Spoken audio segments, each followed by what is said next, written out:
Welcome back to another new video. तो guys आज मैं कृष्णा जी की इस पेंटिंग को करने वाली हूँ एंड आप लोगों ने भी काफ़ी लोग बोले हो कि इसका ट्यूटोरियल देने के लिए। तो चलो फिर इस पेंटिंग को स्टार्ट करते हैं एंड इस वीडियो में मैं इसका आउटलाइन ट्यूटोरियल भी दिखा दूंगी, तो किस तरीके से इसका आउटलाइन ड्रॉ करना है। तो चलो अभी इस पेंटिंग को स्टार्ट करते हैं।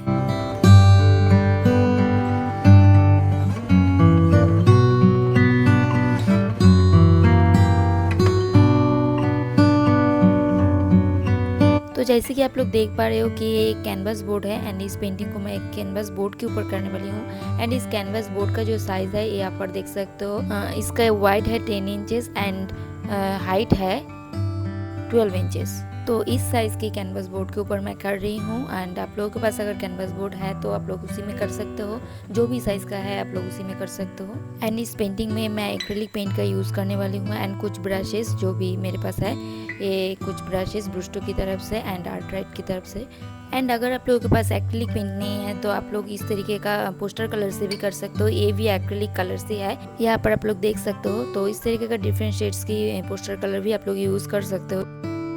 तो चलो भी इस कैनवास पर एक रफ स्केच कर लेते हैं इस पेंटिंग की। तो जैसे कि आप लोग देख पा रहे हो कि मैं इस रेफरेंस फोटो के ऊपर कुछ लाइंस क्रिएट किया हूँ, तो इसी लाइंस को हमें इस कैनवास बोर्ड के ऊपर करना है। एंड इस आउटलाइन को मैं फ्री हैंड ही करने वाली हूँ, बस आप लोगों को थोड़ा समझाने के लिए मैं कुछ लाइंस क्रिएट किया ताकि आप लोगों को ड्रॉ करने में इजी हो। तो बस इस तरीके से आप लोग भी जिसमें कर रहे हो कैनवास बोर्ड या फिर पेपर जो भी हो उसमें इस तरीके का लाइन ड्रॉ कर लेना।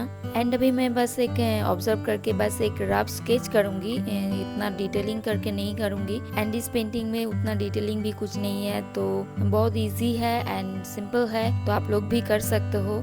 एंड अभी बस रेफरेंस फोटो को ऑब्जर्व करना है एंड जो भी लाइंस है वो किस शेप में है उसी शेप में ही हमें ऑब्जर्वेशन के साथ इस कैनवस पर ड्रॉ करना है।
सो फाइनली ये जो आउटलाइन है वो कंप्लीट हो गया है एंड इसको मैं सिंपल तरीके से बस एक रफ स्केच बनाया हूँ एंड इसके ऊपर अभी कलर करना है। तो चलो कलरिंग स्टार्ट करते हैं।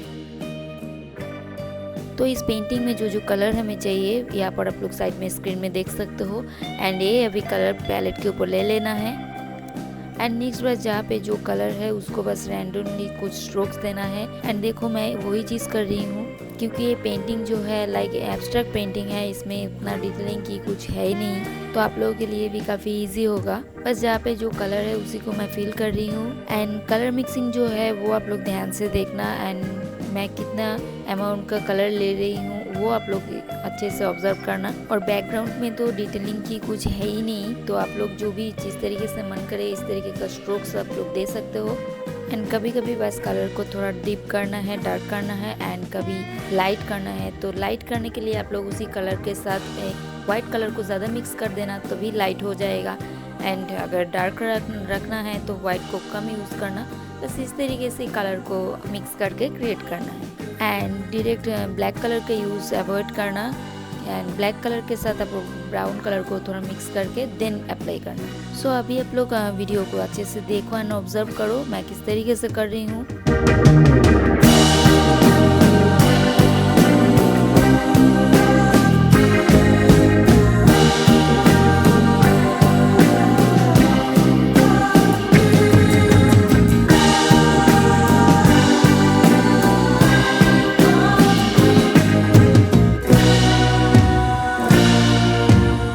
जैसे कि आप लोग देख पा रहे हो कि मैं यहाँ पर एक पर्पल कलर क्रिएट किया, एंड यही पर्पल कलर किसी जगह थोड़ा डार्क चाहिए तो इसके साथ थोड़ा सा और ब्लू मिक्स कर देना, देखना ये डार्क हो गया है। तो इसी तरीके से डार्क टू लाइट शेड्स करना है, एंड लाइट शेड्स के लिए आप लोग व्हाइट को ज़्यादा यूज़ करना।